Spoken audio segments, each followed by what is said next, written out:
കൂട്ടുകാരെ, നമ്മൾക്ക് ഇന്ന് മത്തൻ്റെ ഇലയും പൂവും കൂടെ നമുക്കിത് തോരൻ വയ്ക്കാം.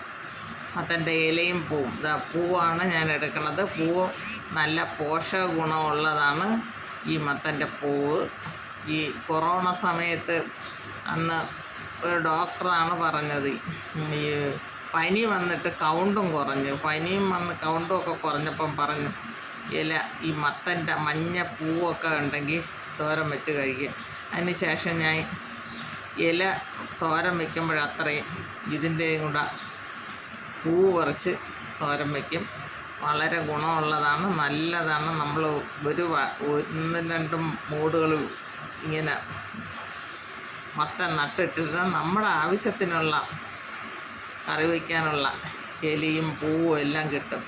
ഞാൻ കായേക്കാളും ഞാൻ ഇലയ്ക്കാണ് കറിക്കാൻ വേണ്ടിയിട്ടാണ് നടണത്. അപ്പോൾ ഇതിൻ്റെ ഈ കൊണ്ടയാണ് ഞാൻ നുള്ളി പറിച്ചെടുക്കണം. കൊണ്ടയും പൂവും കൂടെ എടുക്കും. നല്ല ഒരു കറിയാണ്, നല്ല രുചിയുള്ളതാണ്. കുമിള് വെച്ചതുപോലെ ഇരിക്കും. എല്ലാവരും ഇത് നട്ട് എടുക്കണം.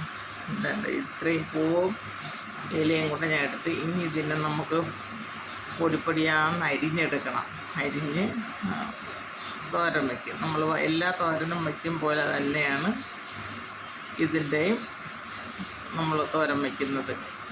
ഇത് ഞാൻ ഇല കണ്ടിച്ച് വെച്ച് അതിൽ കൂടെ ഈ പൂവും ഇട്ട് തേങ്ങയും എല്ലാം അരച്ചിട്ട്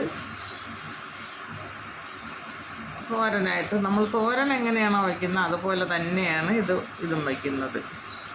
ഇതുപോലെ എല്ലാവരും ചെയ്ത് നോക്കണം. എൻ്റെ വീഡിയോ ഇഷ്ടമായെങ്കിൽ എനിക്ക് ലൈക്ക് തരണം, ഷെയർ ചെയ്യണം, സബ്സ്ക്രൈബ് ചെയ്യണം, എന്നെ പ്രോത്സാഹിപ്പിക്കണം. ഇതുപോലെയൊക്കെ കൃഷി ചെയ്ത് നോക്ക്.